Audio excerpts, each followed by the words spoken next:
একটা ক্রসওভার এবং স্টক দিল 15% মুভ। আজকের ভিডিওতে আমি আপনাদের দেখাবো কিভাবে ইএমএ ইউজ করে পাওয়ারফুল সুইং ট্রেড ধরতে হয়। এই ভিডিওটা এবং এই স্ট্র্যাটেজিটা আপনাদের জন্য হতে পারে একটা গোল্ড মাইন, কারণ এটা খুবই ইজিলি আপনারা এক্সিকিউট করতে পারবেন এবং বিগিনার ফ্রেন্ডলি এবং ক্লিয়ার। এবং এই ভিডিওটা একদম শেষ অবধি দেখবেন, কারণ শেষে আমি একটা বোনাস পয়েন্ট বলবো যেটা থেকে আপনারা ফলস ইএমএ ক্রসওভার থেকে বাঁচতে পারবেন। তো চলুন ভিডিওটা শুরু করা যাক এবং ভিডিওটা কমপ্লিটলি দেখবেন। তো এবার আমরা বুঝে নেব সুইং ট্রেডিং স্ট্র্যাটেজিটা কি এবং আমরা কি কি ইএমএ ইউজ করব। এখানে আমরা 3 ধরনের ইএমএ ইউজ করতে চলেছি। একটা হলো 30 ইএমএ, একটা হলো 50 ইএমএ আর একটা 100 ইএমএ, এবং টাইম ফ্রেম থাকবে কি 1 ডে, কারণ আমরা এটা সুইং ট্রেডিং হিসেবে ইউজ করছি। তো চলুন আমরা আমার ল্যাপটপে গিয়ে আপনাদের আমি বুঝিয়ে দিই যে কিভাবে স্ট্র্যাটেজিটা হবে। তো প্রথমে আমরা ইউজ করব কি 3টে ইএমএ, 30, 50 এবং 100। ইএমএ কথার অর্থ কি? ইএমএ মানে হলো এক্সপোনেনশিয়াল মুভিং অ্যাভারেজ। আরও একটা কি আছে এসএমএ, সেটা হলো সিম্পল মুভিং অ্যাভারেজ। এসএমএ এবং ইএমএর মধ্যে পার্থক্য যদি আপনাদের আমি বলতে চাই, তাহলে এটা হলো এসএমএ কি করে, যে প্রত্যেকটা ক্যান্ডেলকে, ধরুন আপনি এসএমএর একটা নাম্বার দিলেন 100, তাহলে 100টা ক্যান্ডেলকেই ও গড় একটা প্রাইস বের করবে। এবং ইএমএর ক্ষেত্রে কি হয়, যে রিসেন্ট ক্যান্ডেলগুলো থাকে তাদের ভ্যালুকে বেশি প্রায়োরিটি দেওয়া হয়, তাই ইএমএটা বেশি ডাইনামিক। তো আমরা কিভাবে এবার বুঝবো 30 ইএমএ? দেখুন যে 30 ইএমএ কি হয়, সাপোজ এই ধরনের একটা ক্যান্ডেল স্টিক এইভাবে চলছে, মার্কেট এইভাবে আপ ডাউন হচ্ছে, একটা এক্সাম্পল আমি ড্র করলাম। তো 30 ইএমএকে যদি আমরা রেড লাইন দিয়ে বা রেড কালারের লাইন দিয়ে বোঝাতে চাই, তাহলে এটা কি হবে, একদম যে ক্যান্ডেল স্টিক চলছে তার কাছ দিয়ে পাস হবে। 30 ইএমএ কী হবে, ক্যান্ডেল স্টিকের একদম ক্লোজ থাকবে, একদম কাছ দিয়ে পাস হবে। তারপর আমি যদি 50 ইএমএকে ব্লু লাইন দিয়ে বোঝাই, তাহলে এটা একটুখানি নিচে দিয়ে পাস হবে। এবং 100 ইএমএকে যদি আমি ব্ল্যাক লাইন দিয়ে বোঝাই, তাহলে এটা আরও একটু নিচে দিয়ে পাস হবে। এটা হলো 3টে ইএমএর মধ্যে ডিফারেন্স। 30 ইএমএ যেহেতু সংখ্যাটা ছোট, তাই এটা ক্যান্ডেল স্টিকের একদম কাছে থাকে, একদম কাছে যে লাইনটা থাকবে সেটাকে আপনারা বুঝবেন 30 ইএমএ, একটুখানি দূরে যেটা থাকবে সেটাকে বুঝবেন 50 ইএমএ, এবং তার নিচে যেটা থাকবে সেটা হলো 100 ইএমএ। তো আমরা এই স্ট্র্যাটেজি যেটা ইউজ করতে চলেছি, সেখানে এই 3টে ইএমএকে একদম স্টেপ বাই স্টেপ থাকতে হবে। 30-র ওপরে 50 বা 50-র উপরে 100 এইভাবে থাকলে হবে না, 30, 50, 100 এই সিকোয়েন্সে থাকতে হবে। চলুন আপনাদের আমি কুইকলি দেখিয়ে দিই যে কিভাবে আপনারা ইএমএগুলো সেট করবেন। তো যে কোনো চার্টে আপনারা যদি কেউ ট্রেডিং ভিউ ইউজ করে থাকেন সেটা ইউজ করবেন। এখানে আমি ফায়ারসের চার্ট ইউজ করছি। তো এখানে দেখুন প্রত্যেকটা ইয়েতে আপনারা চার্টে সেম জিনিস পাবেন। ওপরে দেখুন ইন্ডিকেটার অ্যান্ড স্ট্র্যাটেজি বলে একটা অপশান আছে। তো এখানে জাস্ট একটা ক্লিক করবেন এবং সার্চ অপশানে লিখবেন কি ইএমএ। ইএমএ কথার অর্থ কি, মুভিং অ্যাভারেজ এক্সপোনেনশিয়াল বা এক্সপোনেনশিয়াল মুভিং অ্যাভারেজ। মানে এক্সপোনেনশিয়াল মুভিং অ্যাভারেজের পার্থক্য কি, যে রিসেন্ট ক্যান্ডেলগুলো থাকে তার ভ্যালুগুলোকে বেশি প্রায়োরিটি দেওয়া হয়, এবং এই ইএমএটা একটা ডাইনামিক ইন্ডিকেটার। তো এটার ওপর আপনারা 3 বার ক্লিক করবেন, কারণ আমরা 3টে ইএমএ ইউজ করব, 30, 50 অ্যান্ড 100। তো এটাতে 3 বার, 1, 2, 3 বার ক্লিক করলাম। এবার দেখুন বাই ডিফল্ট প্রত্যেকটা ইএমএর নাম্বার আসবে 9। তো ফার্স্টের ইএমএটাকে আমরা সেটিংসে গেলাম, সেটিংসে গিয়ে চেঞ্জ করে এটাকে দিলাম 30, অ্যান্ড স্টাইলটাকে করলাম কি পিঙ্ক কালারের একটা, কিংবা রেড কালারের দিতে পারেন, যেটা আপনার ইচ্ছা, এবং লাইনটাকে একটু থিক করে দিলাম যাতে এটা চোখে পড়ে। নেক্সট আমরা কি করব, যেটা সেকেন্ড ইএমএ নিয়েছিলাম সেইটাকে সেটিংসে গিয়ে করব 50 ইএমএ।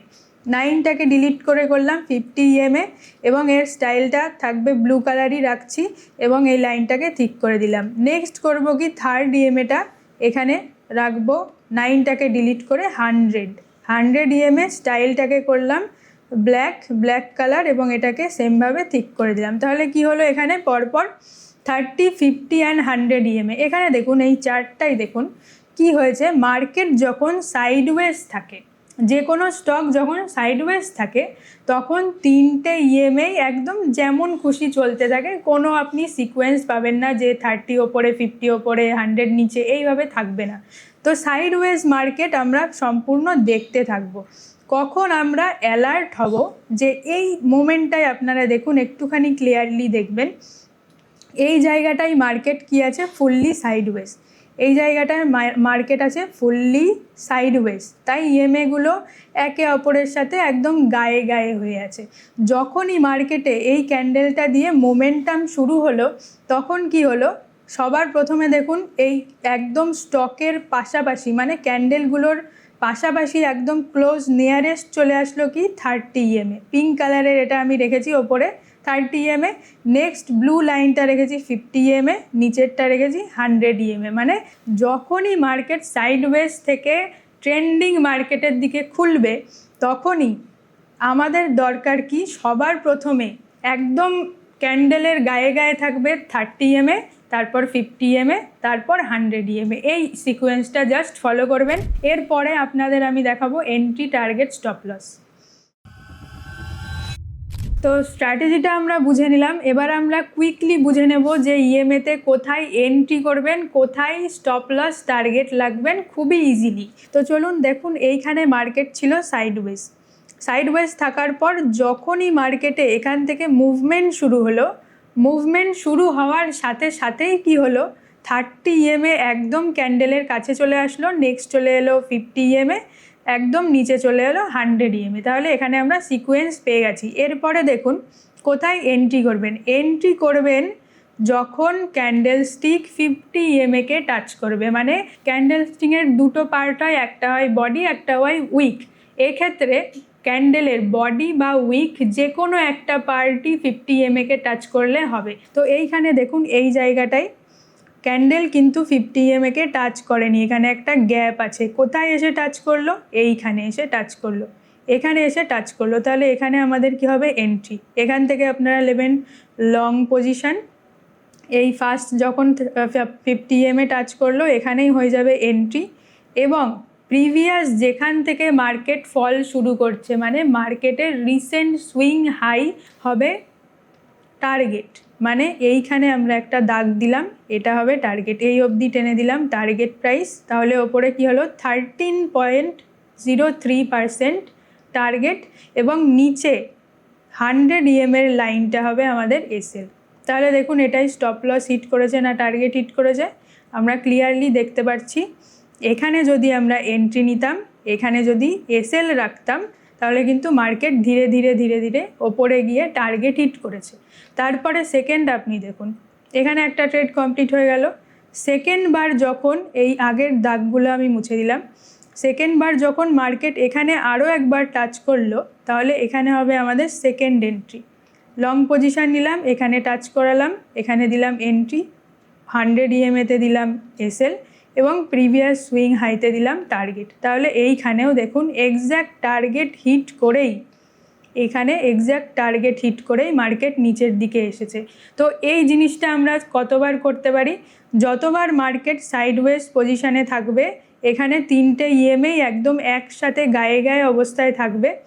যেখান থেকে মার্কেট মুভমেন্ট শুরু করবে, সেখানে যখনই 30, 50, 100 এই সিকোয়েন্সে চলে আসবে, আসার পর 50 ইএমএকে যখন মার্কেট দুবার টাচ করবে, ফার্স্ট বার এন্ট্রি হবে এবং সেকেন্ড বার এন্ট্রি হবে।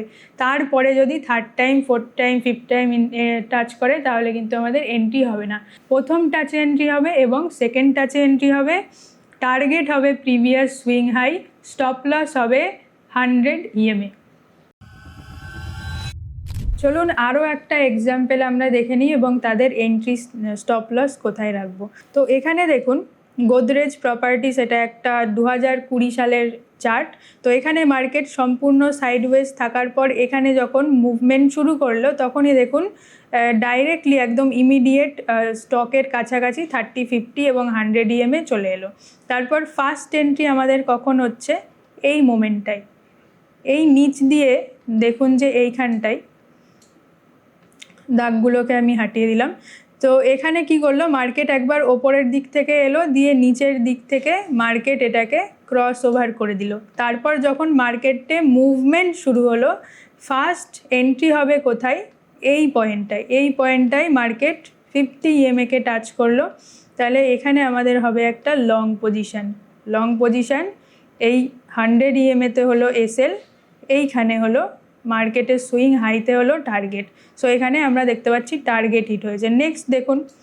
নেক্সট মার্কেট এই অবধি আসার চেষ্টা করলো, 30 EM-এর ওপর দিয়ে ঘুরে চলে গেল। এখানেও আসার চেষ্টা করলো, এখানে কিন্তু টাচ করতে পারেনি, এইখানে এসে টাচ করলো। তো এখানে আমাদের হবে আরও একবার এন্ট্রি, এখানে হলো এন্ট্রি, নিচে এখানে হবে স্টপ লস অ্যান্ড এইখানে হবে টার্গেট। এখানেও কিন্তু সুন্দরভাবে একদম ভালো মতো টার্গেট দিয়েছে। তারপরে দেখুন যতবার মার্কেট টাচ করেছে এখান থেকে কিন্তু নিচের দিকে চলে এসছে।